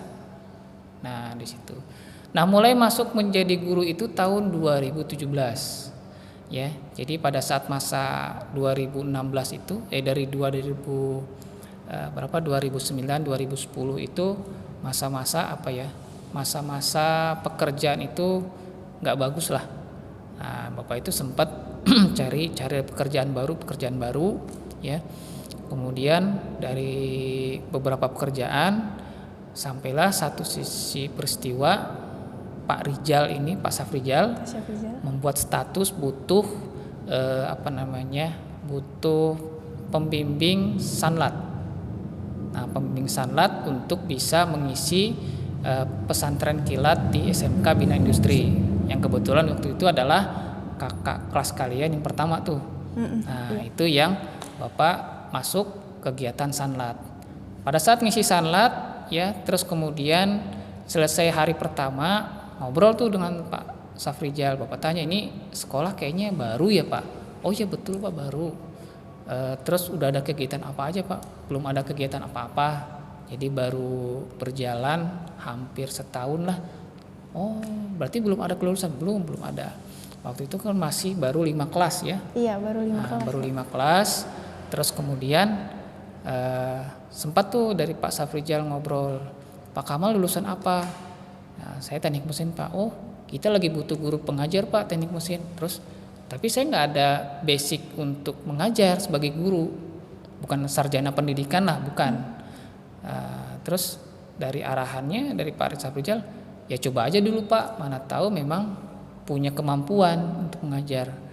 Nah mulai tuh teringat ke belakang pas waktu waktu bekerja ya, kayaknya bisa deh tinggal dipelajari apa sih yang harus dipelajarkan ke anak-anak SMK, karena kan basic awalnya Bapak kan bukan SMK tapi SMA. Nah, terus terbayangnya adalah saya mengajarkan yang tadi bisa jadi bahasa Inggris ya, bisa jadi kimia, yang terpikir ya. Nah, pas nyampe setelah sanlat, terus kemudian hari ketiga Bapak ketemu dengan Pak Singgi, cerita tuh Pak Singgi, terus menanyakan pengalaman kerja di dunia pekerjaan apa saja Pak yang sudah dikerjakan. Oh, saya mengerjakan beberapa desain, terus manufaktur segala macam. Oh, kayaknya ilmu Bapak ini perlu disalurkan nih ke anak-anak SMK. Dari sisi apanya Pak saya mau menyalurkannya? Mungkin bisa dari gambar teknik dulu Pak. Oh ya boleh, ya boleh tuh terpikir bagaimana cara mengajar nanti di SMK di awal-awal, ya. Nah, karena memang waktu itu awal jurusan baru itu ada namanya teknik permesinan, ya. Nah, Bapak diterjunkan di kelas 10 untuk teknik permesinan. Ya, teknik permesinan kelas 10 dan teknik permesinan di kelas 11. Nah, khusus kalau setelah kelas 10 itu adalah menggambar tentang materi gambar teknik, ya, gambar teknik permesinan. Di kelas 12, di kelas 11 itu ngajar untuk aplikasi software gambar pakai AutoCAD, ya. Mulai di situ bisa mulai beradaptasi lah mengajar. Setahun kemudian pasti pikir-pikir juga ternyata kayaknya dunia mengajar ini menyenangkan, ya. Menyenangkan itu pertama berinteraksi dengan banyak siswa. Terus beda dengan dunia bekerja. Kalau dunia bekerja itu kita banyak berinteraksi dengan mesin. Iya. Nah, kalau mesin ya ketemu mesin lagi, ketemu alat ukur, jadi nggak dinamis lah gitu. Kalau di SMK kita ketemu dengan berbagai macam tipikal siswa, unik, terus ya istilahnya menyenangkan. Nah, ini yang perlu sepertinya dijajaki ke depannya. Saya harus banyak berinteraksi dengan anak-anak yang anak-anak SMK lah ya. Nah, alhamdulillah berjalan setahun, kemudian Pak Safrijal bilang, Pak, Rohis kayaknya perlu dihidupkan deh di sekolah. Oh, paling saya bisanya untuk mengajarkan Al-Qur'annya, cara baca Al-Qur'an. Boleh tuh Pak. Mulai tuh dari ilmu-ilmu yang tadinya terpendam masa-masa kuliah, mulai itu tersalurkan. Oh, dulu saya masa pekerjaan itu masih sulit mengkontribusi ilmu yang dulu dipelajari, ya. Di sini di SMK baik ilmu tekniknya, ilmu pelajaran biasanya sampai ilmu agama juga bisa disalurkan. Itu yang menjadi rasa nyaman gitu ya. Jadi ilmu itu tidak menjadi terpendam lah. Nah, itu jadi kalau efek ke tubuhnya itu menjalankan itu udah menjadi menyenangkan saja. Berarti pertama kali Bapak mengajar tuh di SMK Bina Industri ini ya Pak? Iya, betul. Kalau mengajar memang di SMK Bina Industri. Belum sempat di mana-mana tuh belum ada. Sebelum mengajar kan di perusahaan. Iya. Selain di perusahaan ada di mana gitu Pak? Kalau mengajar belum ada di mana-mana ya. Kalau untuk dunia pekerjaan itu ada di perusahaan otomotif, kemudian di perusahaan elektronik, ya, sampai dengan perusahaan telekomunikasi, ya. Nah, di situ banyaknya itu justru di tiap bidang pekerjaan itu pekerjaan Bapak itu adalah memberikan training, ya. Jadi dapat ilmu ngajarin ke bawah, ya, ngajarin istilahnya karyawan baru, mengajarkan bagian gudang, mengajarkan bagian manufaktur. Jadi mengajarkan terus. Jadi secara tidak langsung terbentuk cara menyampaikan, cara berbicara, cara teknik mengarahkan itu dari proses training tadi gitu. Jadi sebelum kan Bapak mengajar nih. Jadi sebelum belajar itu kan ada metode yang Bapak miliki kan ya. Metodenya tuh dipikirkan sebelum mengajar kan ya Pak? Iya.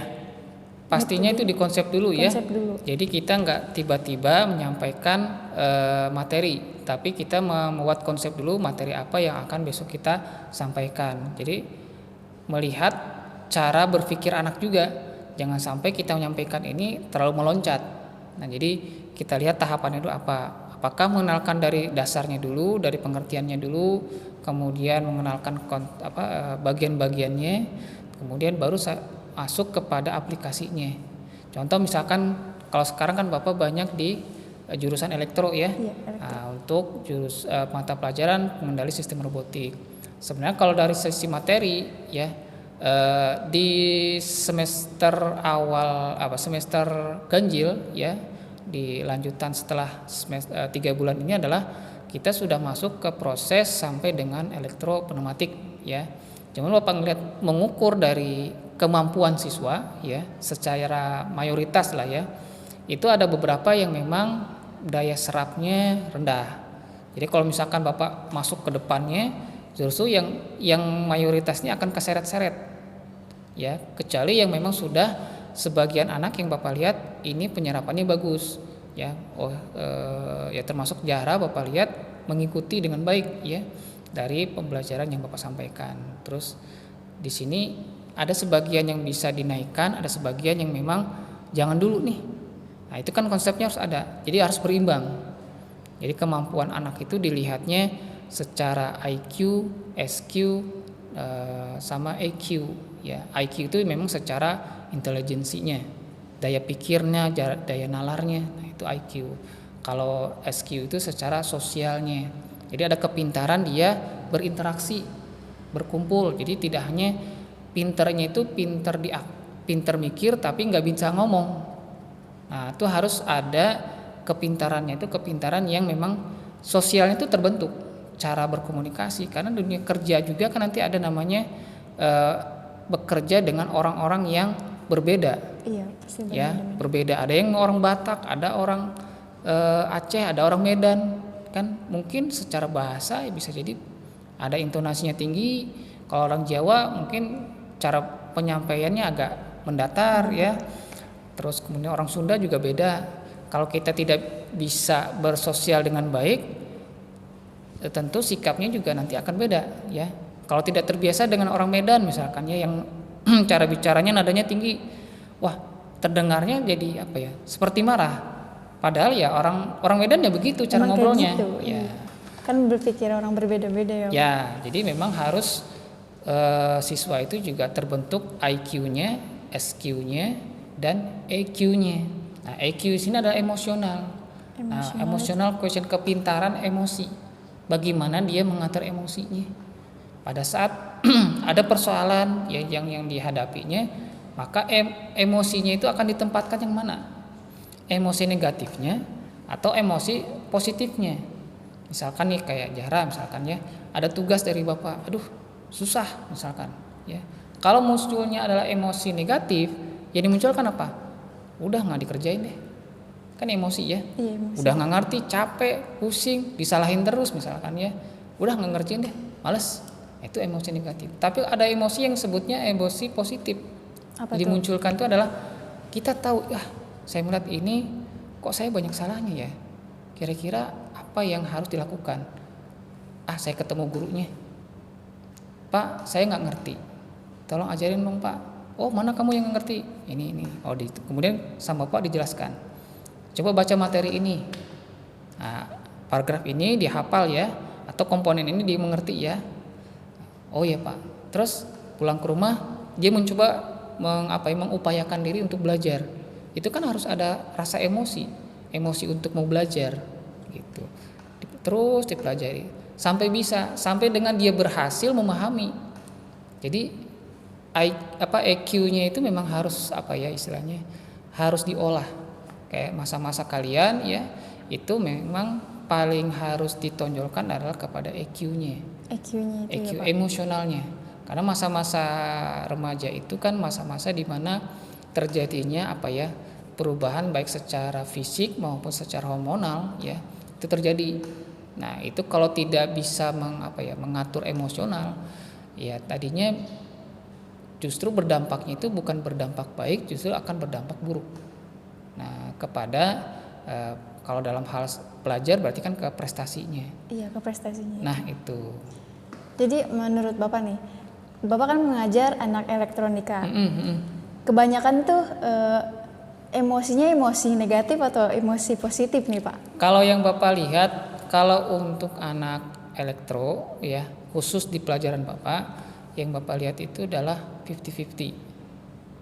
Masih 50-50, artinya sebagian yang ada memang dia sudah mulai bisa mengatur ritme cara belajarnya, emosionalnya.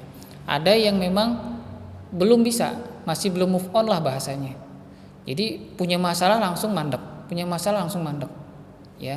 Jadi dia terus kadang-kadang punya masalah dia membandingkan dengan temannya. Kok sini enggak, kok saya itu, maksudnya saya dibebankan dia enggak. Nah itu kurang baik. Jadi menurut Bapak murid yang kayak gitu tuh cara mengatasinya tuh kayak gimana Pak? Nah kalau pertama evaluasi diri pada saat ada sebuah pembelajaran kemudian atau respon dari pihak guru, maka pertama evaluasi diri. Kenapa ya si bapak ini, kenapa ya si ibu ini memberikan nilai kepada saya kurang, ya. Jangan-jangan ada sesuatu yang kurang.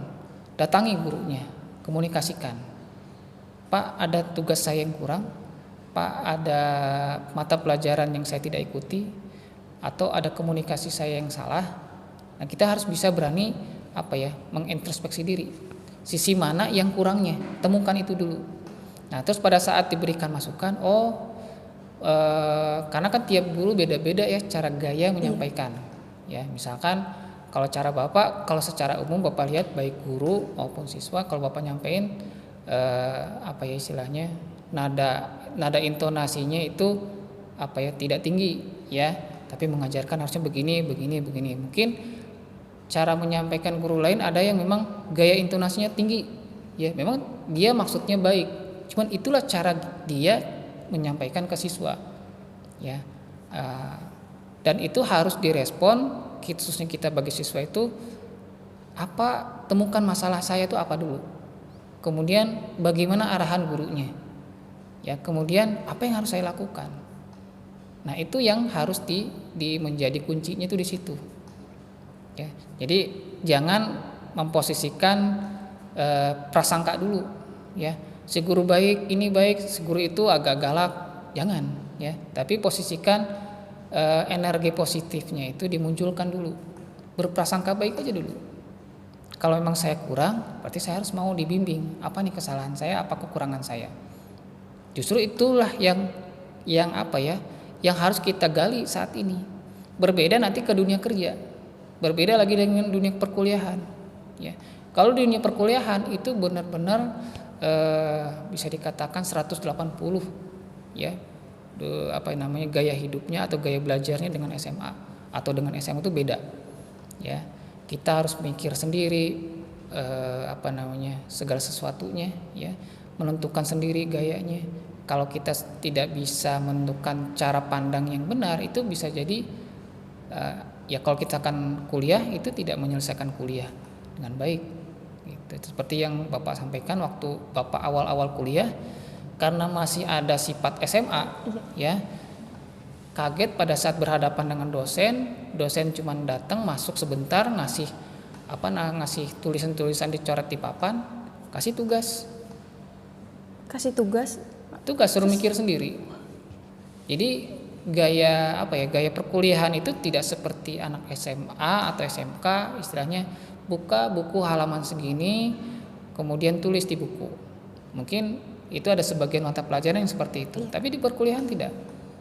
Dosen itu masuk kemudian menjelaskan sedikit, kemudian silakan kalian cari makalah tentang ini, kemudian besok presentasi ke saya.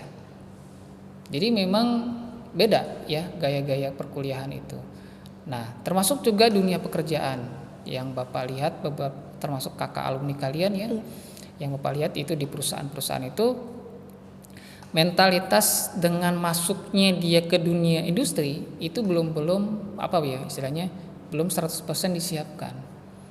Kayak tadi Bapak bilang, kita itu harus siap dimarahi, kita itu harus siap direndahkan. Pokoknya dunia pekerjaan seperti itu. Bahkan pahit-pahitnya itu bahkan sesama pekerja itu saling sikut.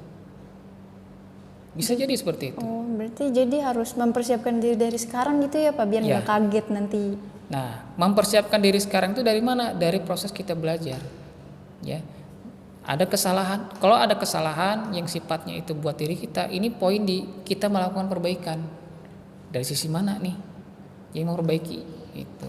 Kalau misalkan ada seorang guru yang istilahnya memberikan arahan atau memberikan cara penyampaiannya itu dengan nada yang tinggi, misalkan ya, itu apa ya, anggaplah sebagai saya harus melatih mental dengan cara begini gitu. Nah, harapannya ke depan itu pada masa masuk dunia kerja itu nggak kaget. Jadi ada posisi apa ya, memposisikan pada saat tertekan itu saya harus bersikap apa. Nah, misalkan ada atasan yang tiba-tiba, Jara, kamu sudah bekerja tapi banyak salahnya. Ini gimana sih cara bekerjanya? Ini gimana sih, kamu memang nggak ngerti atau gimana? Bahkan bisa di apa ya istilahnya, bahasanya itu lebih menyakitkan gitu. Kalau dunia kerja itu udah seperti itu, ya. Nah, pada saat model-model seperti itu, kalau kita nggak siap, itu kita akan memunculkan respon negatif ke atasan kita, misalkan karena dunia kerja. Ah, si bapak ini cara nyampainya nggak benar. Oh, bapak ini, jadi seakan-akan munculnya itu negatif. Nah, kalau munculnya terus negatif, emosi kita itu akan apa ya? Ke fisik itu justru bukan seneng, justru melemahkan kita gitu ya. Melemahkan. Jadinya itu nggak apa ya? Mau kerja jadi malas, udah terbayangnya itu saya akan dimarahi. Terus bekerja juga mau kerja, saya akan dimarahi, saya akan disalahkan. Nah, itu respon-respon yang tadi mentalitasnya tidak siap. Ya, itu yang Bapak lihat kalau dari sebagian sudah bekerja, bahkan dimarahi itu masih bisa sempat nangis. Bapak bingung, loh kok dimarahi nangis? Kalau memang kita dimarahi terus disampaikan dengan cara yang apa ya istilahnya, kamu salah ini, terus kamu bekerja itu salah, kamu harusnya begini, itu harus mau menerima. Ya, bukan diresponnya dengan stres, bukan. Oh, jadi menangkapnya apa salah saya, kemudian bagaimana saya memperbaiki, terus bagaimana saya bekerja. Nah, itu. Jadi saat sekarang lah dilakukan mentalitas itu dibangunnya. Gitu. Jadi terakhir nih ya Pak. Ya.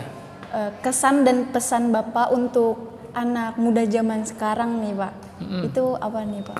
Ya, untuk anak muda zaman sekarang memang tantangannya besar ya.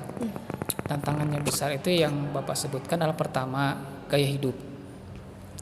Kalau di zamannya Bapak, istilahnya narkoba itu tidak sederas seperti saat ini, ya. Kalau sekarang istilahnya itu tantangan narkoba itu sudah memprihatinkan, ya. Artinya anak SD saja sudah bisa mengkonsumsi narkoba. Artinya semua lini ya itu sudah dikepung generasi muda itu dengan narkoba. Nah, ini menjadi concern khususnya pendidik itu terhadap anak-anak sekarang itu adalah jauhi narkoba. Ya, jauhi. Jangan pernah mencoba deh gitu. Jangan pernah bermain api dengan narkoba. Ya, itu akan parah urusannya. Terus yang kedua adalah pergaulan, ya. Nah, di pergaulan ini tentunya dipahami bahwa kita ada antara laki-laki dan perempuan itu batasan. Kalau anak SMP zaman Bapak itu masih kalau bahasa itu masih unyu-unyu bahasanya. Artinya masih bisa main tali, masih bisa main kelereng, itu biasa. Ya, maksudnya pergaulan antara laki-laki dan perempuan itu biasa, ya. Terus di SMA juga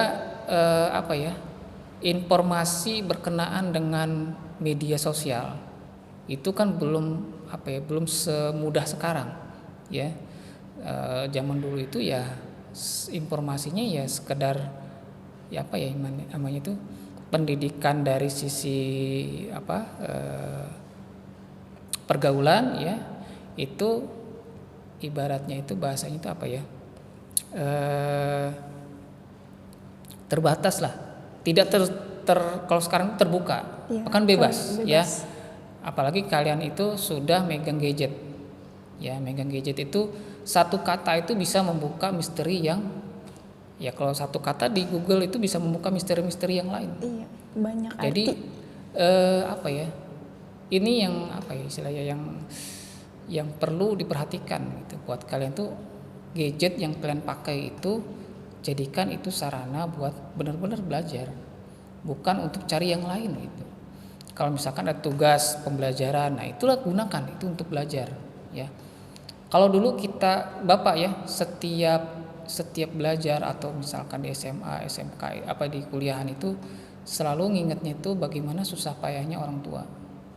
Jadi karena merasakan bawa kue subuh sebelum subuh udah di depan toko, terus sore-sore siang itu udah belanja ke pasar, belanja barang makanan, barang bahan-bahan. Malam sudah buat kue. Terus jam 3 pagi ibu bapak udah ngegoreng, ya. Terus udah siap-siap lagi muter terus gitu. Jadi aktivitasnya itu minim lah, hal-hal yang bersifatnya hura-hura itu minim, ya. Tapi kalau sekarang itu kan, ya kalau sekarang itu memang informasi sangat mudah, gadget udah di tangan, ya. Terus ditambah lagi dengan media informasi yang mendukung kepada tadi pergaulan bebas, ya. Seakan-akan nantinya yang dikhawatirkan hal-hal yang bersifat zaman dulu itu tabu, misalkan ya kalau zaman dulu namanya pegang tangan laki-laki dan perempuan itu tabu sekali gitu. Siapa takut gitu. Jadi istilahnya norma-norma agama itu sangat dipegang, ya. Tapi kalau sekarang saya mungkin bebas saja, ya, bahkan berpelukan di tengah jalan misalkan, ya, atau naik motor sambil pelukan dengan bukan muhrimnya, itu sudah mungkin di sebagian masyarakat tuh lumrah. Ada mungkin sebagian orang tua yang makan anak saya udah dapat cowoknya, anak saya udah dapat ceweknya, itu seakan bangga. Padahal kan di mata Allah itu nauzubillah min dzalik, ya, itu menjadi larangan, ya, larangan buat pergaulan. Memang tidak saat-saat awal bisa jadi tidak terjadi apa-apa. Kalau terjadi mau apa, ya? Iya, kalau sudah terjadi. Ya kalau sudah terjadi kan hanya air mata yang keluar kan? Iya. Penyesalan yang ada. Nah, penyesalan. Nah, itu yang sangat sangat concern lah. Ya apalagi kan kita di sekolah ini punya peraturan yang memang untuk pergaulan muda-mudi, ya, atau remaja putri dan putra itu punya batasan-batasan, ya. Walaupun aktivitas eskul misalkan, ya, yang istilahnya ada laki-laki dan perempuan, tapi itu ada batasan-batasan yang tidak boleh dilanggar. Ya, pertama narkoba, kemudian penggunaan gadget, ketiga adalah pergaulan muda-mudi, ya, yang remaja laki-laki dan perempuan. Yang keempat itu adalah kalau kemarin itu Bapak sempat ngobrol dengan Pak Uce lah, ya, itu tentang bagaimana seorang anak itu menghargai jerih payah orang tuanya, ya.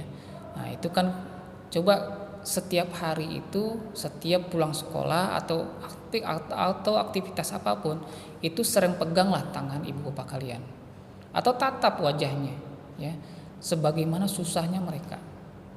Justru kalau Bapak lihat sekarang itu seakan-akan anak-anak itu cuek, ya, dengan ibu bapaknya itu cuek, ya. Oke lah, misalkan ibu bapaknya itu pendidikannya kurang misalkan, ya, dari kita yang SMK misalkan, ibu bapak kita SD, tapi bukan berarti kita merendahkan. Jangan sampai seperti itu. Justru lah kita bisa sampai saat ini itu karena doa ibu bapak kita. Sampai nanti kita berhasil juga itu dari doa ibu bapak kita. Dia tidak berpendidikan, mungkin pendidikannya rendah, tapi dengan harapan dia kepada Allah, justru harapannya untuk anak-anak ini, saya jangan sampai bodoh seperti saya. Kalau Bapak ketemu 1-2 orang, ya, ngobrol misalkan dengan orang tua wali murid misalkan, ya Pak, saya kan kalau megang HP bingung, membuka WA bingung, grup WA juga bingung gitu kan. Tapi saya nggak mau anak saya bodoh seperti saya. Itu kan sebenarnya ada punya doa lah orang tua kepada anak-anaknya. Jangan sampai kalian itu seperti kami yang kurang pendidikannya, tapi kami siap berkorban apapun buat anak kami untuk bisa mendapatkan pendidikan, bisa mendapatkan fasilitas, sehingga kedepannya harapannya tertingkatkan kualitas dalam keluarga. Nah, pasca dia nanti bekerja masuk dunia industri, ya, punya penghasilan, maka yang paling berhak menerima pertama kali ya orang tua lah, menikmati, ya, dengan jerih payah mereka dulu, ya, menyekolahkan, terus kita sudah masuk dunia kerja, maka berikan itu kepada orang tua kita hasil jerih payah kita, nikmati, ya, nikmati bareng-bareng. Jadi jauhi narkoba. Kemudian yang kedua adalah terhadap gadget ya, gunakan itu benar-benar sebagai media untuk belajar, bukan untuk yang lain lah. Oke, berinteraksi sosial tidak dilarang. Ya, mau kalian mau buat konten di YouTube ya, konten-konten positif, bebas, boleh ya. Karena dunia pekerjaan itu tidak kedepannya itu tidak harus masuk dunia PT, tidak harus dunia industri. Kerja main-main aja bisa menghasilkan puluhan juta. Coba dilihat di YouTube ya. Ada yang bisa main gitar ya. Kalau nggak salah itu ada salah satu konten YouTuber nama Alif Bata. Ya, dia bisa main gitar. Itu penghasilan per bulannya itu di atas 60 juta. Cuma main gitar saja. Itu positif. Pekerjaan bisa menghidupi ya. Terus ada juga yang yang mampu di bidang di YouTube itu ya. Kalau istilahnya itu mempresentasikan produk ya. Contoh dulu ada anak kecil ya, dia mempresentasikan bagaimana bermain Lego. Dia punya koleksi Legonya banyak ya. Terus dia cara bermain Lego yang benar, cara membuat robot tuh begini caranya. Ternyata followernya banyak dan itu menghasilkan. Bahkan perusahaan Lego juga akhirnya minta di endorse produk-produknya. Itu bisa menghasilkan juga. Nah, hal-hal yang seperti itulah yang harus dijadikan media sosial itu sebagai hal yang positif ya. Media sosial Facebook boleh silakan, tapi itu gunakan dengan cara yang benar. Terus yang ketiga pergaulan. Nah, ini pergaulan memang khususnya di SMK Bina Industri Bapak harapkan adalah terjaga ya. Nah, terjaga antara laki-laki dan perempuan itu tidak itu. Kalau memang harus gaya lama modelnya ditabukan lah. Ibaratnya itu bahasa pegangan tangan atau pelukan atau istilahnya bahasa anak-anak muda yang sekarang itu, Bapak lebih cenderung ditabukan sajalah bahasa seperti itu. Biar anak-anak itu terhindar dari yang sifatnya dosa ya. Dosa zina itu Masya Allah kalau dibuka dalam Al-Quran, dibuka hadis itu bukan hanya kepada anaknya, tapi kepada orang tua, bahkan sampai juga ke kakek neneknya terkena juga Pak. Itu bahkan kalaupun kami sebagai pengajar yang melihat tidak menegur, itu terkena ya. Dalam sebuah hadis disampaikan bahwa bila di suatu wilayah terjadi perzinahan, maka yang ditimpakan azab itu bukan 2 orang, satu wilayah itu yang terkena azab gitu. Karena apa? Karena yang lainnya mendiamkan. Jadi itulah hadis yang disampaikan Rasulullah. Dan kita juga sebagai guru khawatir ya dengan pergaulan muda-mudi ya. Dan harapannya adalah untuk kedepannya, kalaupun harus berinteraksi ya antara laki-laki dan perempuan, ya memang gunakanlah batasan-batasan yang memang sewajarnya. Diskusi belajar oke, silakan ya. Membuat diskusi-diskusi yang lain silakan ya, atau membuat kerja-kerja kelompok yang lainnya silakan. Nah, itu dijaga sih. Yang terakhir adalah pesan itu adalah berkenaan dengan orang tuanya. Jadikanlah orang tua kalian itu raja. Orang-orang komunis Cina ya, banyak yang berhasil. Mereka komunis bukan Islam ya. Itu sampai menjadikan orang tuanya itu sebagai raja. Karena apa? Punya filosofi. Semakin mereka menjadikan orang tuanya, mengasuh orang tuanya ya, itu semakin mudah rezekinya turun. Itu filosofi mereka ya, yang padahal itu di dalam Al-Quran sudah jelas ya. Siapa yang mengasuh orang tuanya, maka rezeki itu ya bagi Allah diturunkannya itu bukan sedikit ya. Kalau orang tuanya bermohon agar anaknya berhasil.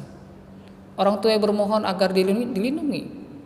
Jadi jadikanlah orang tua itu raja ya. Kalau memasang status, kita sama orang tua itu lebih layak. Karena HP itu bukan dibeli sama pacar, bukan. Tapi dibeli orang tua kita yang beli ya. Masang status tentang pokoknya yang sesuatu yang bermanfaat lah. Nah, itu yang menjadikan kita bangga dengan orang tua. Nah, seperti halnya Bapak sampai mengatakan Bapak ini adalah sarjana risol karena bangga dengan hasil jerih payah ibu bapak ya dari jualan risol itu semua bisa sarjana. Jadi bangga dengan menceritakan itu kembali ke anak didik, ke siapapun ya, ke keluarga, ke anak bapak juga bangga. Nah, itu 4 pesan yang bisa Bapak sampaikan untuk anak-anak SMK lah ya, mau alumni mau yang masih belajar juga ya, itu yang pesan bisa Bapak sampaikan. Oke, terima kasih ya Pak atas waktunya. Oke, sama-sama. Terima kasih yang sudah menonton video ini. Wassalamualaikum warahmatullahi wabarakatuh. Waalaikumsalam warahmatullahi wabarakatuh.